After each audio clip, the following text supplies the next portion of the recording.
The seven deadly sins. And if you are a preacher, a Bible study teacher, if you are an evangelist, if you are a writer, if you're a novelist, if you're a songwriter, if you make movies, if you want to build a documentary, if you want to tell the story of your own life, you better understand the seven deadly sins. And here's the listing: lust, greed, gluttony, pride, envy, wrath, sloth. That's what we work in. That's the clay. That's the mire. That's the loam, the richness of the human experience. And that's them. There they sit. Those are the true and unrighteous connective tissue that unites every single person that ever lived and ever breathed since time began and since human beings, arrived on the planet by the Spirit of God. I don't believe in evolution. I believe in the special creation of God for human beings.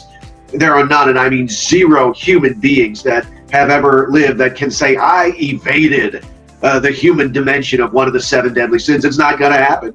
And if you're a writer, if you're a creative, if you're a novelist, if you build stories, I'm telling you, you have to deal with the seven deadly sins. Each and every one of us at some time in our life has found ourselves sliding into one of these devil's sluice boxes. Lust. What image does that word conjure for you? Lust. If you want to talk to me, just leave me a note in the messages below, or leave me a private message. That's probably the best way to speak to me. Your job is to understand sin. Your job as a writer is to grapple with malevolence. That's your job. That's why we do this, and it's a joy. I hope I get to talk to every single one of you one of these days. I hope that the virtual moves into the real and we begin to have conversation. I hope and pray that God blesses you, because your work matters, beloved. Your work matters. The world is less than until you write your piece. I pray goodness in your life. I pray mercy in your life. I pray God's speed in your life. I'm Steve Bonenberger.